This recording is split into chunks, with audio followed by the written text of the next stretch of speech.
covering one day after the other. One day after the other, we have come to the closing day of the 10 days Dhamma seminar. When you started your work, you surrendered yourself, surrendered to this technique. It was very essential. Otherwise, one does not give fair trial to the technique. One joins a camp like this to give a trial to the technique, to give full justice to the technique, and that is possible only when one works exactly as one is asked to work, and that is possible if one surrenders. Otherwise, all the 10 days one keeps on generating doubts, skepticism, and one does not work. If one does not work, how can one understand the real benefits of this technique? And even if one works and works by mixing some other technique along with it, one has not given a fair trial to the technique, because then one will remain confused about the benefits that one has received. One may be thinking that I got this benefit because of the technique which I mixed with it. One will not be sure that the benefit is because of this particular technique. So without mixing anything else, one has to give a fair trial to the technique. For that purpose, surrender was very important. You all surrendered. You worked very seriously, diligently, honestly, and gave full justice to the technique. This surrender was only for 10 days. Now 10 days are over. You are your own masters. Dhamma does not want you to depend on anyone. Dhamma always makes you self-dependent, independent.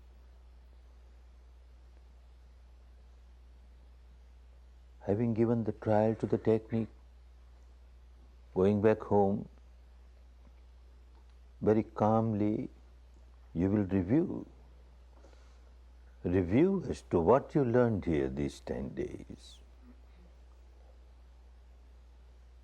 Whatever you have learned here, if you find that it is logical, pragmatic, reasonable, then only accept it. A human being is a rational being. A human being should not accept things which are not acceptable even to normal intelligence. If you find it is pragmatic, then only accept. But this is not the only yardstick to measure the quality of the technique. Another yardstick. There are so many things in the world which look very pragmatic, very rational, but they don't give us any benefit. Another yardstick, if I practice this, if I continue to practice this, is it going to give me any benefit? Real benefit? Tangible benefit? Then only one should accept, otherwise not. This is not something for intellectual entertainment. it must give real benefit in life by practicing it. Not only these two, one more yardstick to measure the quality of the technique of meditation. The third yardstick. It looks very logical. If I practice, certainly it will give me benefit. It has given benefit for these 10 days.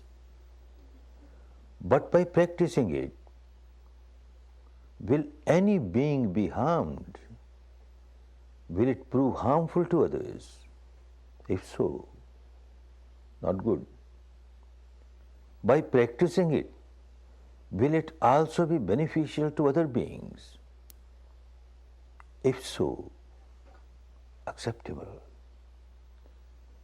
If something is acceptable by using all these three yardsticks, then an intelligent person, a wise person, should have no hesitation to accept it. And a real wise person, when he accepts, she accepts, it will not be acceptance merely at the devotional level, emotional level. It should not be an acceptance merely at the intellectual level. Now the acceptance should be at the actual level, at the level of practice. Then only it will give benefits throughout the life. When one finds that it is acceptable at the actual level, then one surrenders. 10 days ago you surrendered because you were asked to surrender. Without surrendering, you would not have been able to give a fair trial to the technique. Going back home, when you decide to surrender, it will not be because somebody asked you to surrender. It will be with your own free will. Now you have understood. This is the path for me. This is the practice for me. It is so universal, so scientific, so logical, and so result-oriented. I have to live this life. So I surrender to Dhamma, not with a time limit. Now the surrender will be with a free will, and it will be for the whole life. Whole life I have to live in Dhamma. Dhamma has to become a part of my life.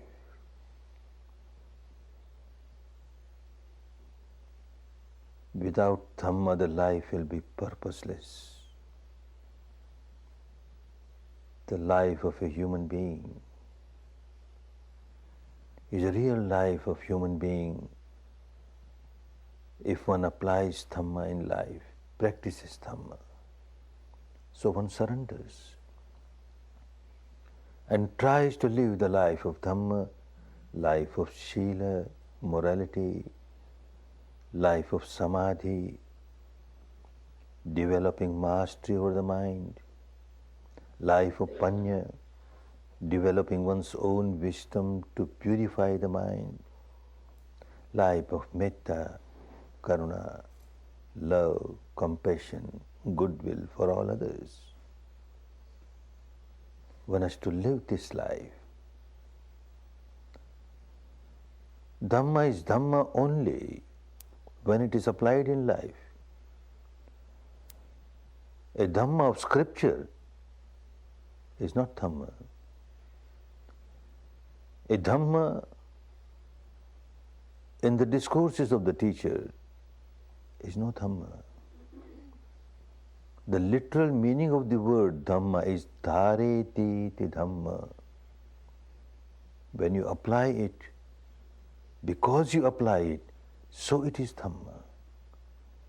If it is not applied in life, if one does not practice Dhamma, One may keep on playing emotional games, devotional games, intellectual games.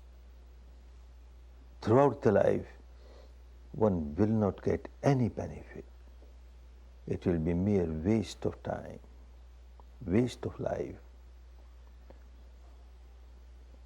The practical aspect of Dhamma, this alone gives benefit.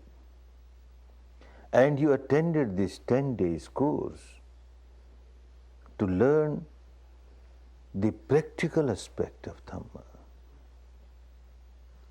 how to apply Dhamma in life. This is what you had been doing last 10 days. From morning 4:30 till night 9:30, you are working,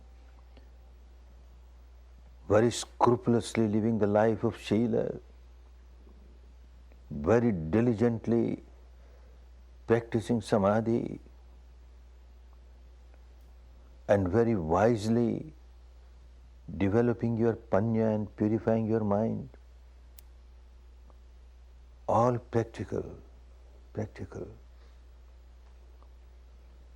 If it was only an intellectual game, then not necessary to join a 10 days prison like this. Not necessary. You could have listened to Dhamma discourses on an audio tape or on a video tape, just staying at your home. Why spend 10 days? Because to learn how to practice it. It is the practical part of Dhamma which is very important. Of course, every evening there used to be discourse, Dhamma talk for about an hour or so. This was not for intellectual entertainment. This was not to prove the superiority of this particular sect or that particular belief, nothing doing. The Dhamma talk was to explain the technique, how you should practice, and why you should practice in this particular way, just to understand that.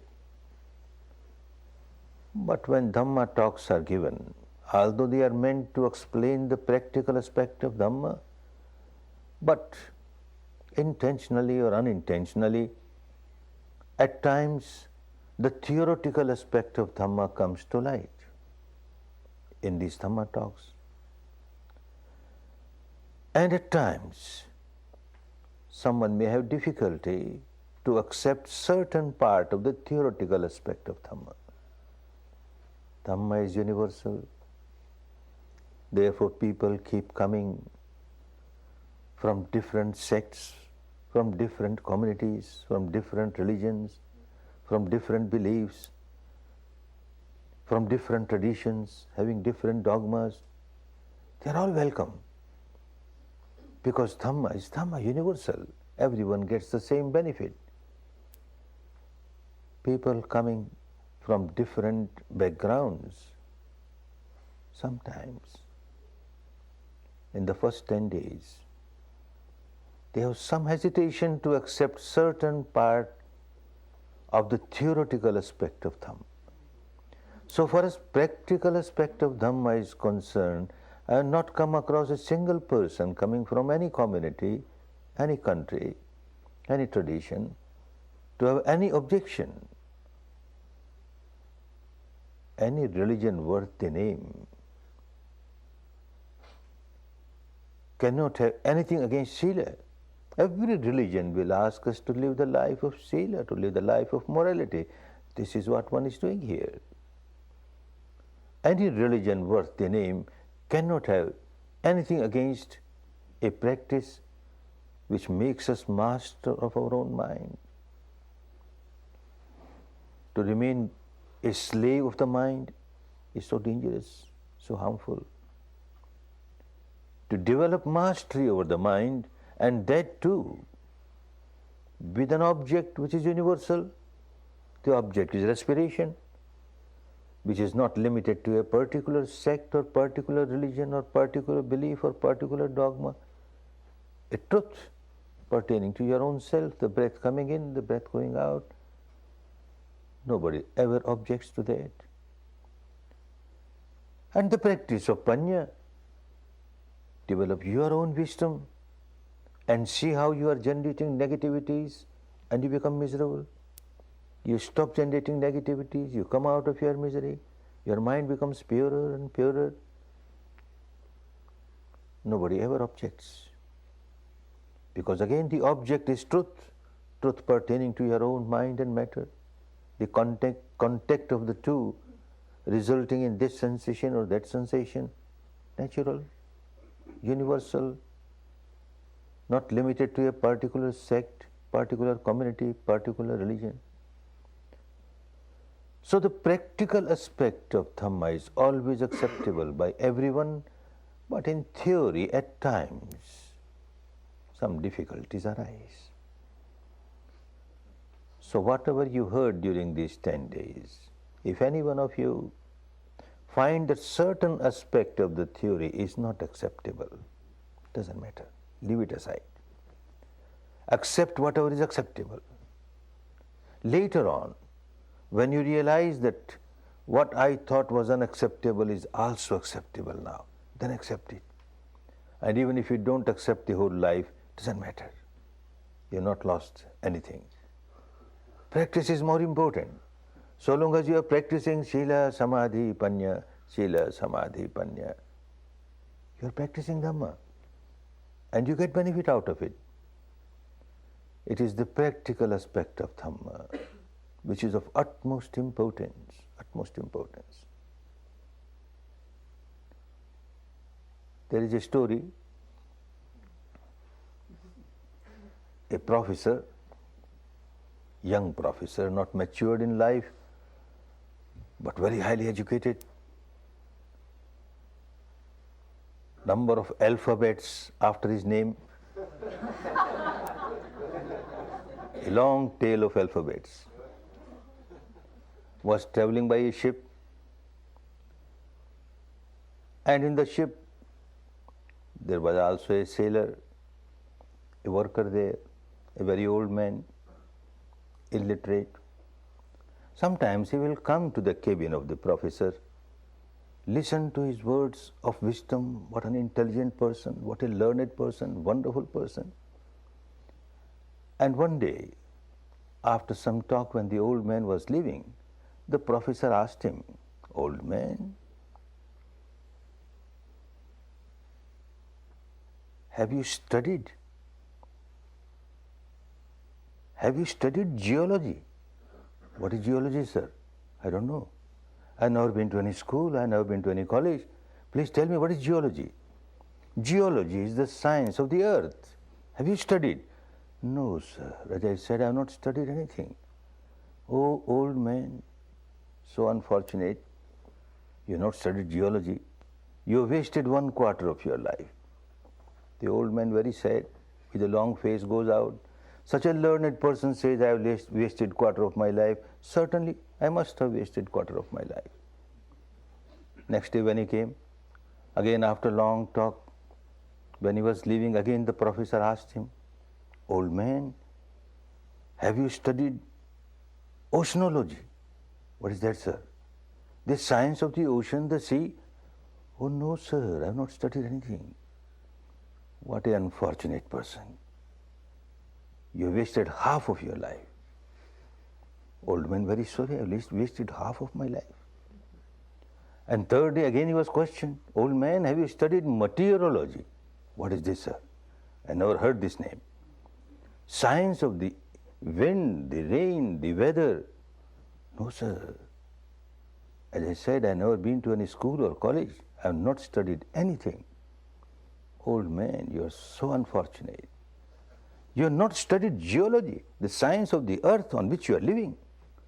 You have not studied oceanology, the science of the sea on which you travel every day. You have not studied meteorology, the science of the wind, the rain, the weather which you encounter every day. Very unfortunate. You have wasted 3/4 of your life." "Old man, very sorry, I wasted 3/4 of my life." The next day it was the turn of the old man. He came running. Professor, sir, have you studied swimology?" What swimology? Can you swim, sir? Oh no, old man, I can't swim. I'm so sorry, Professor, sir. You have wasted all your life. There is a shipwreck now, and this ship is going to sink. Those who can swim, they will reach the shore there. Those who can't swim, I am so sorry for you.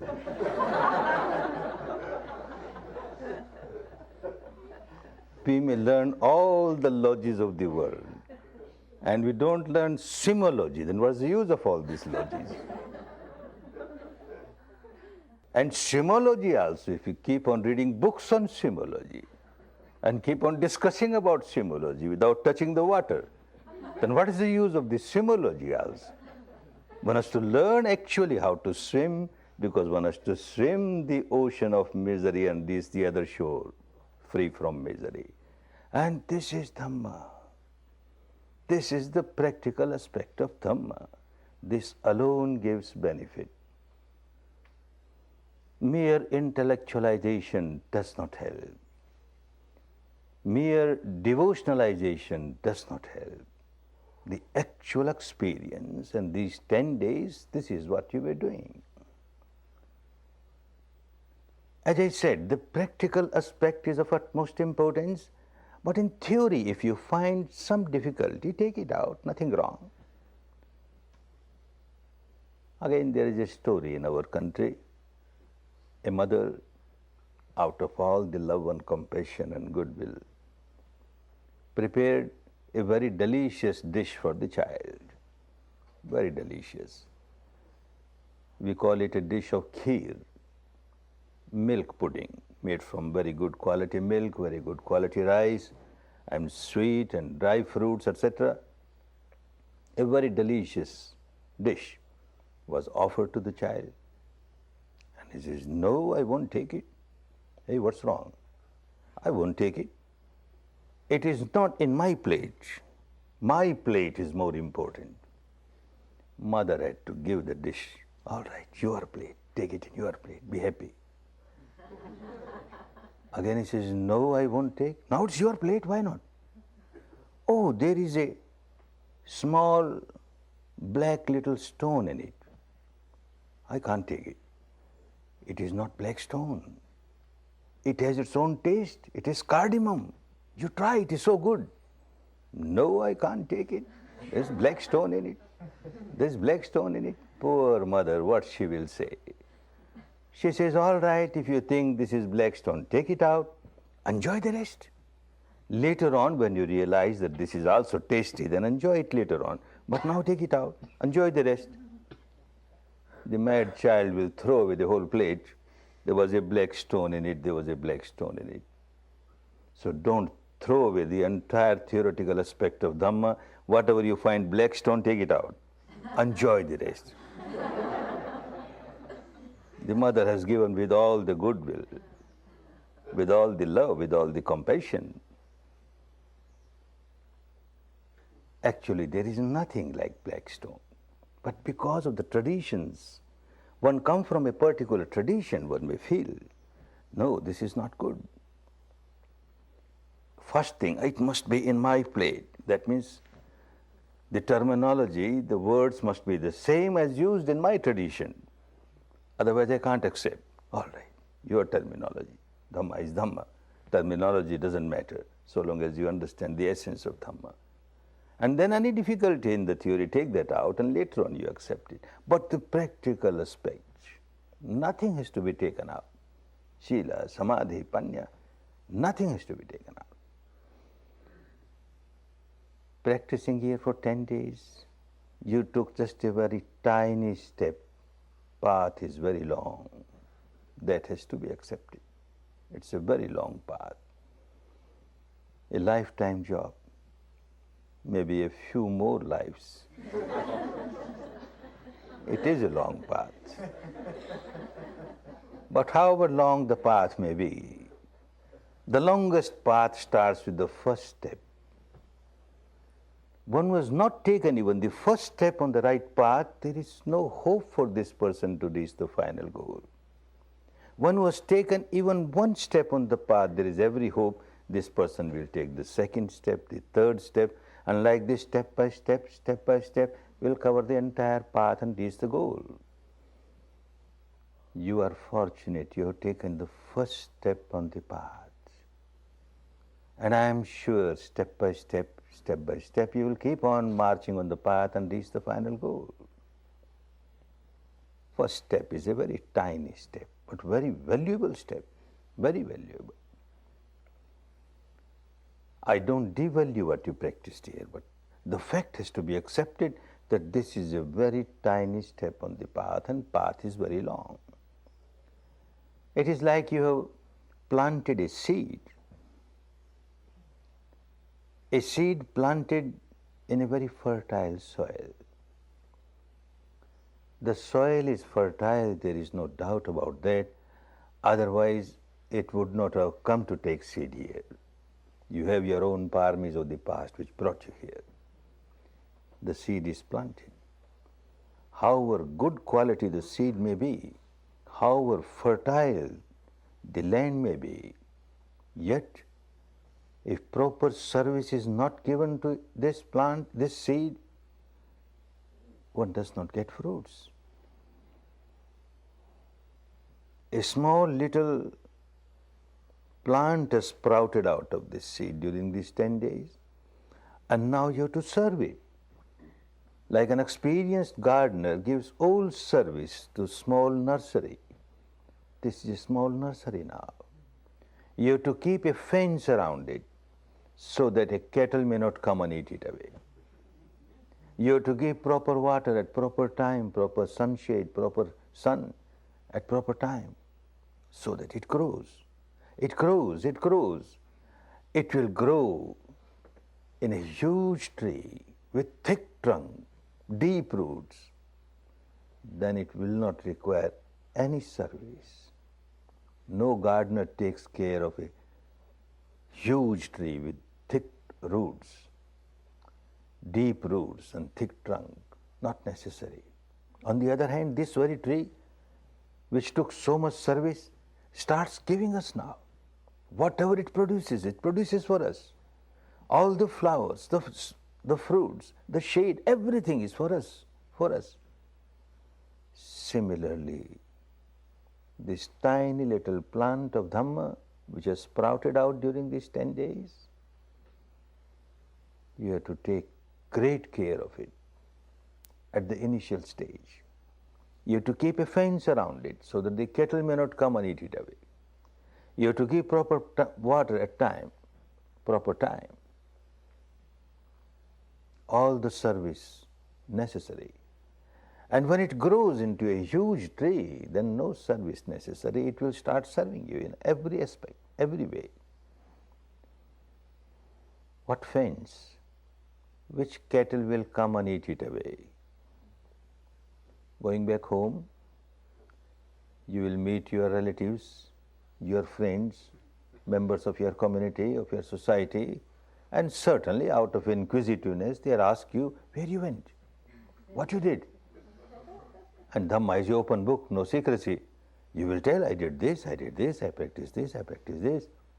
And someone, a very confused person, will say, oh, but this is not our religion.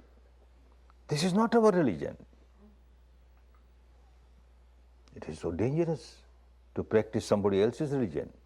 But die in your own religion, then practice somebody else's religion, and you will get frightened. And you stop meditation. Oh, the cattle has eaten away the plant, gone. You keep a fence. What fence? You tell this person, well, look, whatever I am practicing is within this fence, not beyond the fence.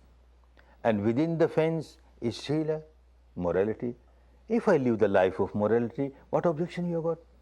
How I am harming you, or how I am harming the tradition? No harm. Within the fence is Samadhi. I am trying to be master of my own mind. I am trying to concentrate my mind with the help of respiration. What objection? There can't be any objection. Within the fence is Panya, wisdom, to eradicate impurities of the mind. to come out of the complexities at the deepest level of the mind. What objection? And within this fence is developing the good qualities of love, compassion, goodwill, service to others, selfless service. What objection? Nobody can object. Your plant is saved. No cattle is eaten up, and it will keep on growing. But you have to water it every day, morning and evening, 1 hour in the morning, 1 hour in the evening, minimum. You have to water it. A new student sometimes feels very hesitant. 2 hours of my day? I am such a busy person. How can I spare 2 hours every day? Oh no, this is too much. Initially, it looks too much. It is not too much. For the first 1 year, you have to take a very strong adhittan, strong decision. Let me lose anything at the mundane level, I don't care. But I will practice every day, morning and evening, 1 hour. And you won't lose anything. This is only to have a strong decision, adhittan. Initial difficulties will be there. Like coming to a course, on the 4th day you are given adhittan. For 1 hour you don't change your position, your posture. So much difficult. And practicing within 10 days, you start sitting easily. So also, initially you will have difficulty, how to spare 1 hour in the morning, 1 hour in the evening. But having this strong determination, within 1 year you find it becomes so easy. And after that it becomes so easy in life. It won't take even 1 year to realize that it is so easy. You will start understanding that I am not wasting 2 hours of my life, 2 hours of my day, every day. Your capacity to work will increase. Your time given to sleep will decrease. Those who are accustomed to sleep, say 8 hours every night, will now 7 hours, enough. Those who sleep 7 hours, they will find 6 hours, enough. Those who sleep 6 hours will find 5 hours, enough, not necessary. So 1 hour you can easily take out of your sleep. And even when you get awakened, are you really awakened? Lying here lazy, lying there lazy, so much time is wasted in that. With a vipassana, for a vipassana meditator, every moment is so valuable. Can't afford to waste time. You will be active. As soon as you wake up, you are active with your responsibilities, with your daily responsibilities. And the capacity will certainly increase. Anyone in any profession, any means of livelihood will find that the capacity to work has increased so much. Before practicing vipassana, if one used to work 8 hours per day, at the end of 8 hours one felt so exhausted, so tired. Practicing vipassana morning and evening, whatever work one used to finish in 8 hours, now it is over in 7 hours, in 6 hours, and yet feels so fresh, feels like working more. The capacity increases. Case of my own teacher, Sayaji Ubakin, a wonderful person. When Burma became independent, he was made the first Accountant General of Burma. He was born in a very poor family. The family had no money to give him higher education. He just had education of high school and then started doing service here and there.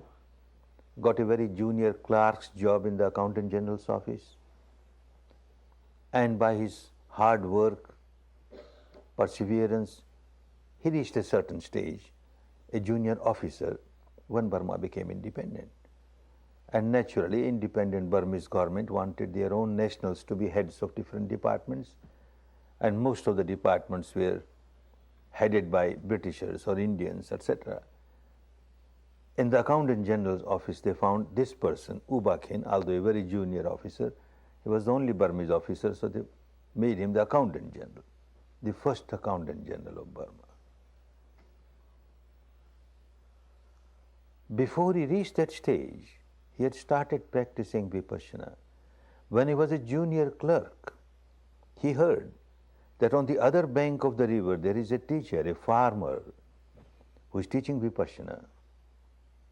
Anybody who has got seed of Vipassana from the past, a seed of Dhamma from the past, cannot resist.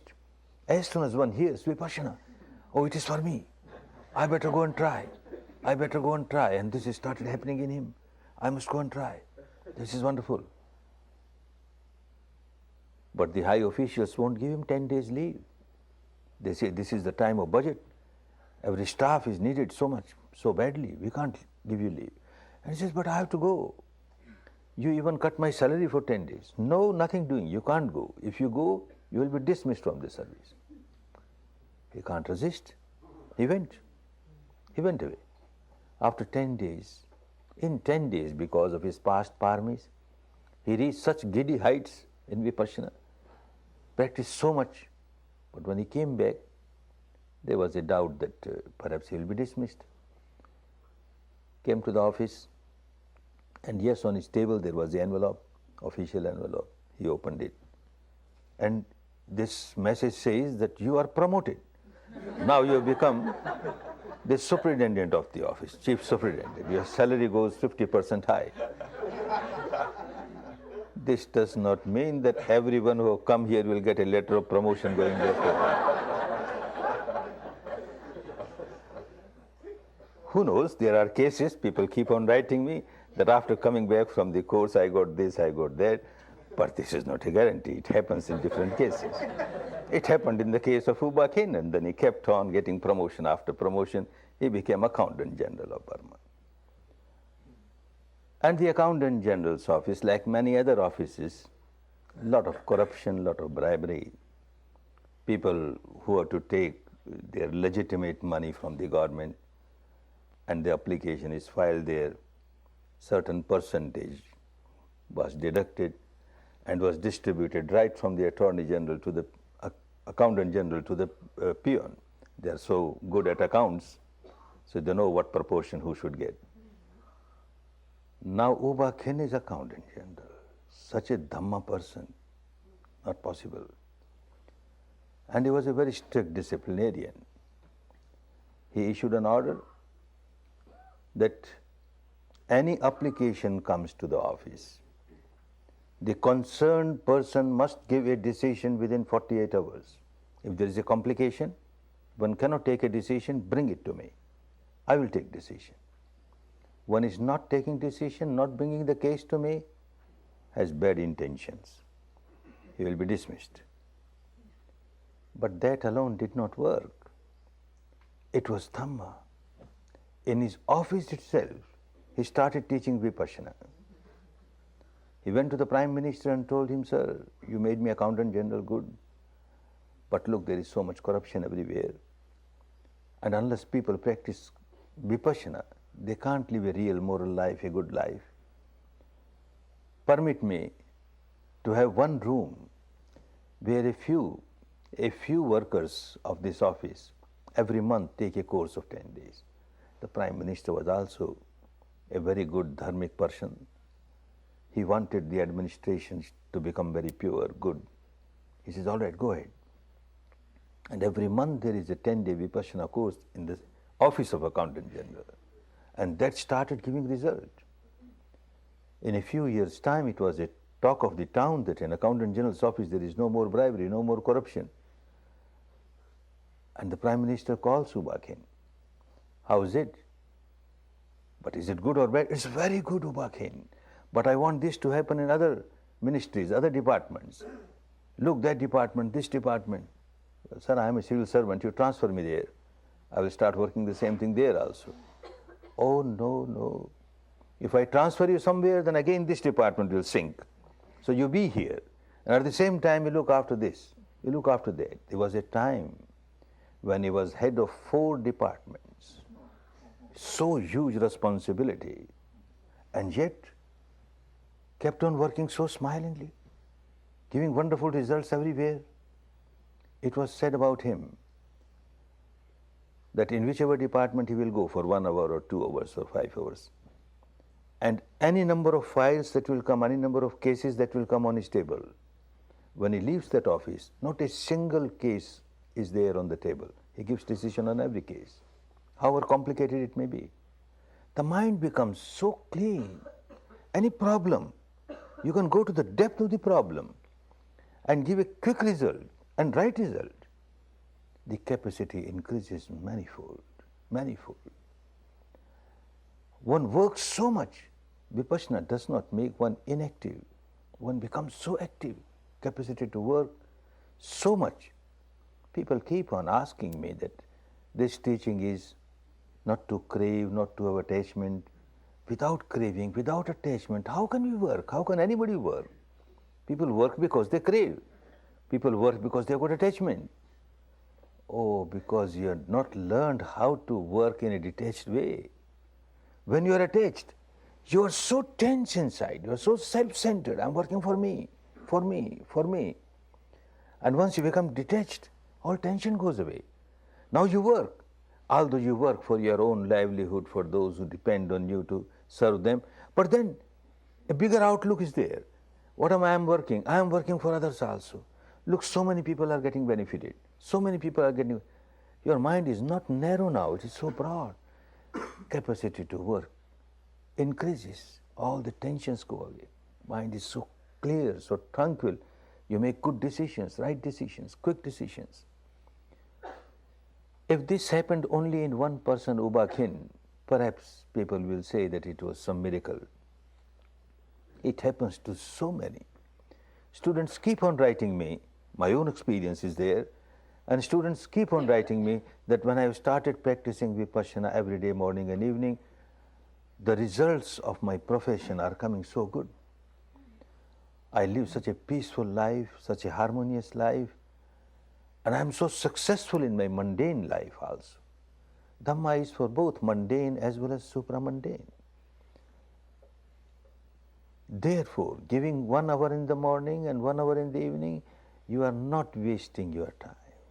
For first year, all those who leave practicing Vipassana daily, they leave during the first year. Those who maintain for the first year, they maintain easily for the whole life. That is why I say have with adhitthana, a strong determination.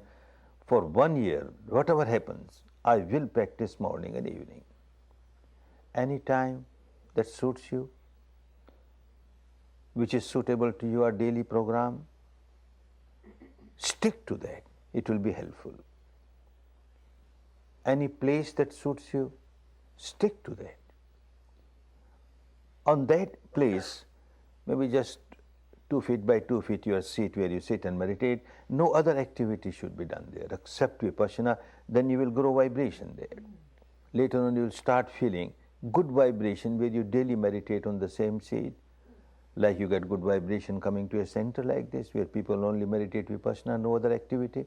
Similarly, in your house also, if you have a place where no other activity is going on, just meditation, and meditation also pure Vipassana, nothing else added, you start getting very good vibration there. Same time, same place is very helpful, but it is not absolutely essential. Being householder, sometimes you may be traveling, you can't have the same place, you can't have the same time, then any time, any place, but don't miss your daily sittings of 1 hour in the morning, 1 hour in the evening. Besides that, although very little, just 5 minutes, but I have seen it gives wonderful results. When you go to bed, lying down, closed eyes, you feel sensation anywhere, anicca, anicca, anicca, at least 5 minutes before you sleep. And morning as you wake up, you must wake up and it will become a habit. You will wake up with the awareness of anicca, anicca. You sleep with the awareness of anicca, anicca. You wake up with the awareness of anicca, anicca. Just 5 minutes, good enough. You will find whole night this mad mind, the unconscious mind, which keeps on craving aversion, now got a wonderful job. Anicca, anicca, anicca, whole night will be feeling anicca everywhere. It gives wonderful results. Don't miss that. Every day, morning and evening, 1 hour, 5 minutes before bed and 5 minutes when you awaken. Besides that, wherever it is possible, wherever in a village, in a neighborhood, in a town, in a city, where you have a few meditators, Vipassana meditators living together, and you can find a place where at least once a week you can join together, sit and meditate vipassana. A joint meditation once a week is very helpful, but that is wherever it is possible. Say whole week there was some storm in your life and you could not meditate properly, not even anapana. You can't feel any sensations, your mind is so unbalanced. And then at the weekend, you sit with a few Dhamma brothers and Dhamma sisters, the atmosphere gets charged with the vibration of vipassana, and your battery gets charged because of that, and you can practice very well, and the whole week, next week, you are strong enough. So this weekly sitting has given wonderful results in many cases, but that is wherever it is possible. Those who live near, and if they can afford, they can come to a center like this. Those people who live near the center, they take advantage of the center. Besides this, again, unavoidable is a 10 days retreat every year. If you really want to get established on the path, if you really want to see good fruits of it in your daily life, that once a year, a retreat of 10 days is absolutely essential. You can join a camp like this wherever there is a center or wherever other camps are being organized. You don't have such facility, you are living somewhere far, then you can have your own self-course for 10 days. Now you know the technique very well. Just have a room where you can live secluded from others, and there must be somebody who can give you your morning breakfast and 11 o'clock meal. And the same timetable, the same procedure, the same technique, you start. You take refuge in Triple Gem, take 8 precepts, observe them, and 3 to 3.5 days anapana, and then vipassana. If you inform your teacher, your guide a few weeks ahead, good. But if you are not informed, doesn't matter. After all, what the teacher does, even now a teacher or assistant teacher, when they ask you to sit in front of you, there is no hypnotism, nothing doing. What you learnt yesterday, metta, first they will practice the same as they ask you to practice, and then they start generating metta. May you be successful. May you come out of your misery. May you not be disturbed by any bad vibration around. This metta, this love, this compassion, and the vibration of metta can reach anywhere, how far you are. So the teacher will just give metta to you, that's all. But even if you have not informed, you will be getting metta, because the law of nature is such. Law of nature is such. Every moment when you are generating a vibration of craving, aversion, ignorance, then all such vibrations in the world, you get tuned up with that. You start getting support from those vibrations, and your craving becomes stronger, your aversion becomes stronger, your ignorance becomes stronger, because you are tuned up with that kind of vibration. But when you practice vipassana, you get moments when you generate vibrations which are anti-craving, anti-aversion, anti-ignorance. Then you get tuned up with such vibrations throughout the universe. The saints of the past or present, those who practice vipassana, you get in contact with their vibration, and that vibration starts supporting you. The Dhamma starts helping, provided you work in Dhamma. If you don't practice properly, then you can't expect the results. These things which are least, minimum, and are most essential, morning and evening 1 hour, 5 minutes in the night, early morning 5 minutes, wherever possible 1 hour weekly, but 10 days every year must. But more than that, if one gets more time, there is no restriction, more time. When you are busy with your daily responsibilities in your profession, in your livelihood, whole attention must be on your work. This is your anapana, this is your vipassana, all attention on your work, so that you get good result in your work, in your mundane field. But whenever you are free, even during your daily work, you find that 5-10 minutes you got no work, all right, you are relaxing, open eyes, your mind inside, anicca, anicca, anicca, you become very fresh and again start working. Or somewhere you have to wait maybe half an hour or 1 hour, you got no work, And if you are not a good vipassana meditator, you start boiling, why I have to wait here? And you generate negativity. Now instead of that, you will say, be happy. If I have to wait, I have to wait. All right, I got this opportunity now. Anicca, anicca, anicca. You remain so calm, so tranquil, so balanced. Make use of time. Whenever you find you are free, practice vipassana. Whenever you find you are busy, then be with your work to get good results. Like this, although you have taken a 10-day course in the year and you find you got another holidays, 5 days are there, take a short course, 5 days course. People come to such centers for 2-day courses, weekends. They come Friday evening and go Monday morning. They worked here. They get benefit out of it. So make use of your time. Human life is such a valuable life. Why valuable? Because to purify the mind, to liberate the mind from all the impurities, this can be done only by a human being. Nature has given this wonderful faculty only to human being. What you have started doing, observing the reality inside, making an analytical study of mind and matter, understanding how the misery arises, the defilement arises, how it tries to overpower you, how you can come out of it. This kind of work an animal cannot do, a bird cannot do, a reptile cannot do, an insect cannot do. A human being has been given this facility, this faculty by the nature, or if you want to call the God Almighty, and if you don't use this wonderful faculty given to you, then there is no difference between a human life or a non-human life. Makes no difference. You have to make use of the human life by using this wonderful faculty of self-observation, truth observation, and coming out of all the miseries.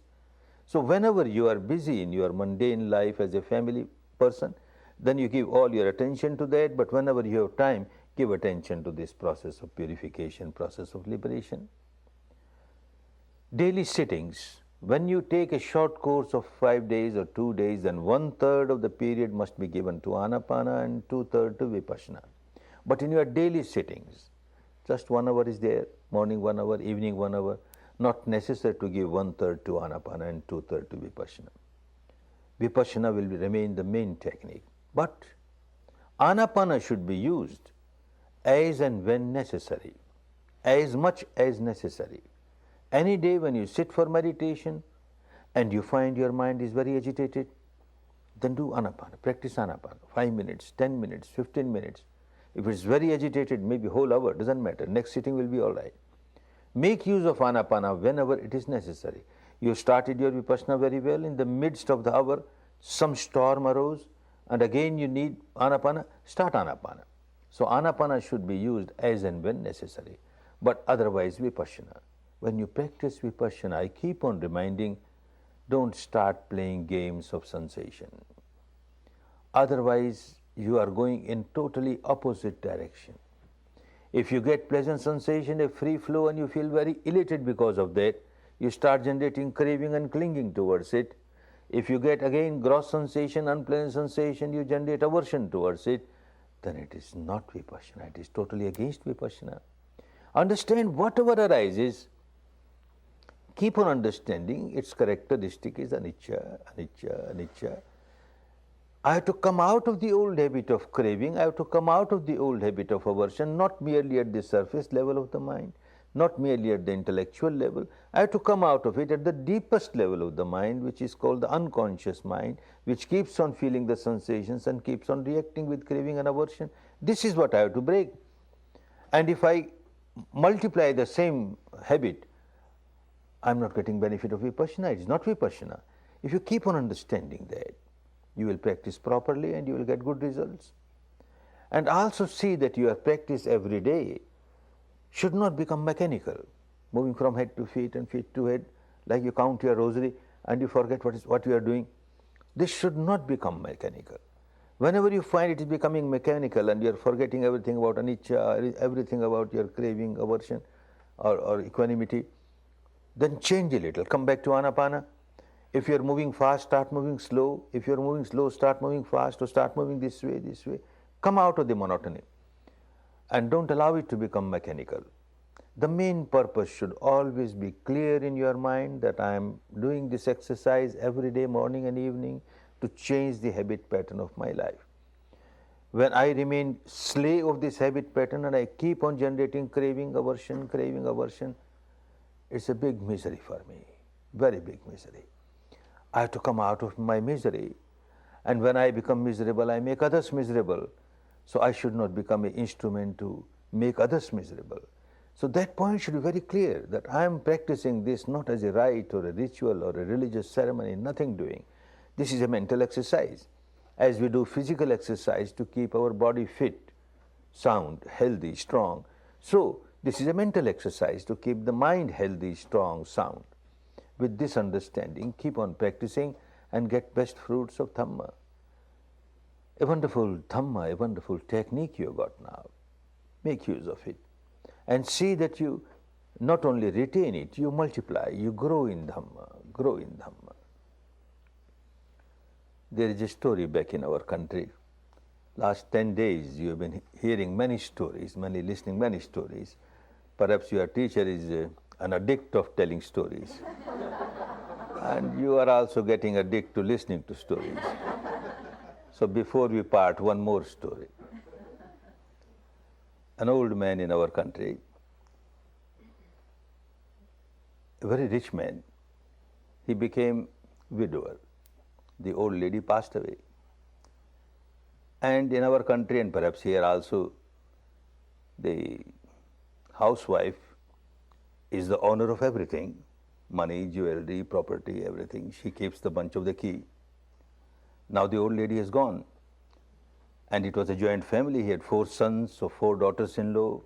He can't give this bunch of key to everyone. He had to choose one. So he calls them, this bunch of key. It will be given to one who gets highest mark. I will examine you. What examine? He gave 5 grains of corn to each, 5 grains. I will come after 4 years. You have to preserve these 5 grains. One who cannot take care of 5 grains, how can one take care of all the money, the jewelry, the granary, etc.?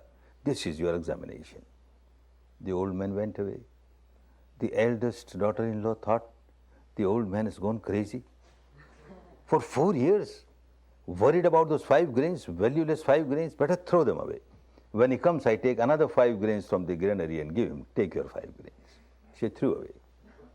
The second one thought, yes, it is not good to worry about these 5 grains for 4 years. But who knows? These very 5 grains may have some wonderful powers, some magical powers, some miraculous powers. And after 4 years, he will say, all right, eat it. And as I eat it, I get this supernatural power, that supernatural power. I should not throw away. I better eat it now. And when he comes, I give another 5 grains. And she ate up. The third one, very eager to get the bunch of the key. So she kept those 5 grains in a room where she keeps the statues of her gods and goddesses, and every day she goes and inspects them. So she goes every day to inspect this 5 grain also. Took care of the 5 grains all the 4 years. The fourth one, she took the 5 grains, cleared the land behind the house and planted them. When time ripened, 5 plants came out with 100 grains each. And the next season, all those 500 grains were planted. And the next season, all the grains were planted. In 4 years, tons of grains.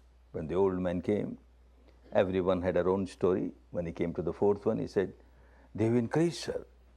Godowns are full. Bring some laborers to take them. Old man was very happy. This daughter has not only preserved 5 grains, she has multiplied. This old man has also given 5 grains of Dhamma. Not only preserve them, multiply. And I don't carry away with me the bunch of key, it is with you. As you keep on multiplying Dhamma, you are able to open the gateway of the kingdom of heaven within and enjoy. You can open the gateway of the Brahmanic plane within and enjoy. The gateway of the Nibbanic peace within and enjoy. Keep growing in Dhamma. Not to oblige anybody else, for your own good, for your own benefit. And also for the good and benefit of so many others. One little thing more, which I don't forget. before closing the seminar. This is of my self-interest, and being born in a business family, the tinge of selfishness does not go. It is still there. What self-interest is there? There is a tradition, a belief in our country, and I have been hitting hard at many of the traditions, but I don't hit this particular tradition. I like it very much. The tradition is that if you learn any art, any technique from any teacher, and you don't give proper remuneration, we call it dakshina, guru dakshina, you don't give proper fees, proper remuneration, that technique will not work for you. I like this very much. This is wonderful. Everyone who comes to a course just to develop one's own parme, everyone gives some donation or the other, but that is for the coming students. That is for the facility of the coming students. What the teacher gets, and teacher must get something. A fat fees for the fat teacher? What fat fees for a fat teacher? Every day, morning and evening, when you meditate vipassana, and at the end of your sitting, when you say, I share my merits with all, you may remember me. If you don't remember, it doesn't matter. When you say, well, all beings share my merits, may all beings be happy, this is one amongst all beings. And your metta will be coming to me. This is your fees. Every day, morning and evening, you don't give this fees, the technique will not work for you. Keep giving your fees, keep giving your fees. Dhamma is so wonderful, such an invaluable jewel. It is because of some very good fortune, because of some very good karma of the past that one gets pure Dhamma. Otherwise, in the name of Dhamma, all these sectarian things, rites, rituals, people remain involved in that whole life and they feel, I am a very religious person, I am a very religious person, when one does not have a trace of Dhamma. You are fortunate. You have Dhamma now. Make use of it. Keep growing in Dhamma. Keep growing in Dhamma for your good, for your benefit, and also for the good of and benefit of so many others, so many others.